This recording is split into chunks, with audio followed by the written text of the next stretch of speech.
नमस्कार दोस्तों, planet astrology में आप सभी का स्वागत है। आज के इस वीडियो में हम जानेंगे मेष लग्न की कुंडली में सूर्य का अष्टम भाव में क्या फल मिलता है। मेष लग्न की कुंडली में सूर्य यहाँ पंचम स्थान के स्वामी होते हैं। त्रिकोण के स्वामी होने के नाते सूर्य यहाँ पे अति शुभ फलदायी होते हैं। पंचम स्थान शिक्षा, संतान और प्रेम का होता है।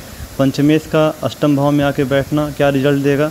अष्टम भाव से आध्यात्म का, आयु का, मृत्यु का, गुप्त रहस्यों का जानकारी किया जाता है।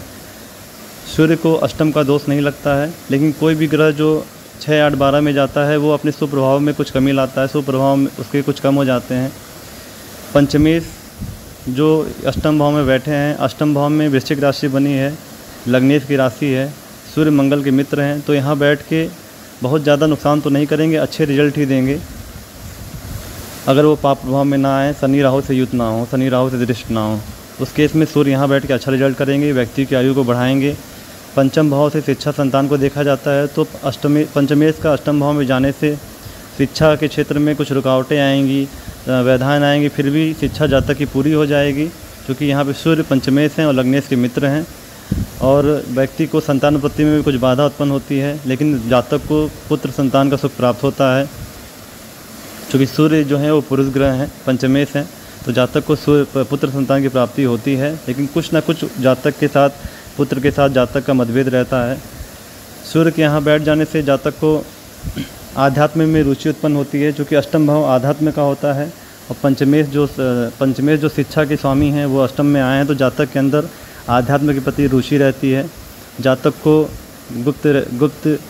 गुप्त तरीके से गड़ा हुआ धन भी प्राप्त होता है। सूर्य के यहाँ बैठ जाने से जातक की आयु लंबी होती है।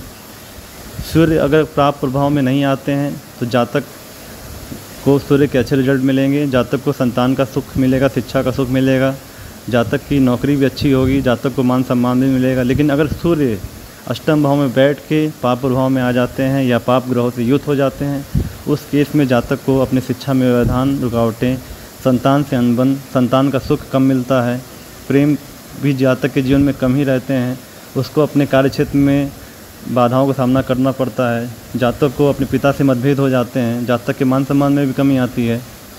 सूर्य यहाँ पे किसी तरीके से अगर पाप पीड़ित हो जाते हैं तो जातक को हड्डियों में दर्द, आँखों की परेशानी होती है। सूर्य अगर किसी शुभ ग्रह से दृष्ट या शुभ ग्रहों के साथ आएंगे तो यहाँ बहुत अच्छा रिजल्ट देंगे। सूर्य के साथ साथ यहाँ मंगल की स्थिति भी देखनी जरूरी है, क्योंकि मंगल लग्नेश हैं, सूर्य के अति मित्र हैं। अगर मंगल की स्थिति अच्छी है तो सूर्य यहाँ वृश्चिक राशि में बैठ के अच्छा रिजल्ट ही देंगे। अगर मंगल सूर्य से 3 घर पीछे या 3 घर आगे है, उस केस में सूर्य और मंगल में तात्कालिक मित्रता आ जाएगी। सूर्य और मंगल नैसर्गिक भी एक दूसरे के मित्र हैं, और तात्कालिक मित्रता आ जाने की वजह से सूर्य यहाँ बैठ के अच्छा रिजल्ट देंगे। सूर्य यहाँ सम राशि में बैठे हैं तो 0 से 6 अंश तक मृत अवस्था में होंगे, 6 से 12 अंश तक बाल अवस्था में, 12 से 18 तक युवा अवस्था में, सूर्य यहाँ पे सम राशि में है तो 0 से 6 अंश तक मृत अवस्था में, 6 से 12 अंश तक वृद्ध अवस्था में, 12 से 18 अंश तक युवा अवस्था में, 18 से 24 अंश तक बाल अवस्था में, और 24 से 30 अंश तक शिशु अवस्था में रहेंगे। अगर 12 से 18 अंश के बीच सूर्य यहाँ पे युवा अवस्था में बैठे हुए हैं और मंगल का भी पोजीशन अच्छा है, तो सूर्य यहाँ बैठ के अच्छा रिजल्ट देंगे। अगर 12 से 18 अंश के बीच यहाँ पे सूर्य बैठे हैं और किसी भी पाप ग्रह से युक्त और दृष्ट हैं, या फिर उनकी दृष्टि सूर्य पे पड़ रही है, तो जातक को सूर्य के अच्छे रिजल्ट नहीं मिलेंगे, जातक को पंचम भाव का अच्छा रिजल्ट नहीं मिलेगा, जातक को पिता से मतभेद रहेंगे, हड्डियों में दर्द, आँखों में परेशानी रहेगी। सूर्य की जो दृष्टि पड़ रही है, सप्तम दृष्टि धन भाव पे पड़ रही है, जहाँ 2 नंबर की गिनती लिखी है, वृषभ राशि।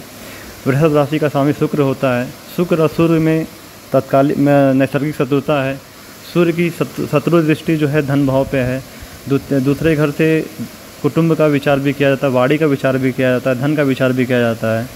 शत्रु दृष्टि पड़ने के कारण जातक को अपने परिवार का सुख नहीं मिलता है, परिवार निर्वहन में भी दिक्कत आती है, धन संग्रह करने में भी दिक्कत आती है, जातक की वाड़ी कुछ कठोर हो जाती है। सूर्य को बलि करने के लिए हर व्यक्ति को सूर्य को जल देना चाहिए, अर्घ्य देना चाहिए, और आदित्य हृदय स्रोत का पाठ करना चाहिए, जिससे सूर्य बलि होता है और उसके दुष्प्रभाव में कमी आती है। अगर सूर्य अष्टम भाव में बैठा है तो जातक को माणिक नहीं पहनना चाहिए, उससे जातक को उसका नेगेटिव रिजल्ट मिलेगा। पंचम भाव का स्वामी अगर केंद्र में बैठता है या भी दोनों त्रिकोणों में बैठता है तो हम उस केस में माणिक को धारण कर सकते हैं। अगर सूर्य 6, 8, 12 में जाके बैठे हैं उस केस में सूर्य का रत्न माणिक नहीं धारण करना चाहिए। हमें सूर्य के मंत्रों का जाप करना चाहिए। अगर सूर्य का नेगेटिव रिजल्ट मिल रहा है, उसको कम करना है, तो हम रुद्राक्ष, एक मुखी रुद्राक्ष पहन सकते हैं। दोस्तों, अगर आपको मेरे इन सारी इन्फॉर्मेशन आपको पसंद आ रहे हैं तो इसको आप शेयर करें, लाइक करें और चैनल को सब्सक्राइब करें। Thank you.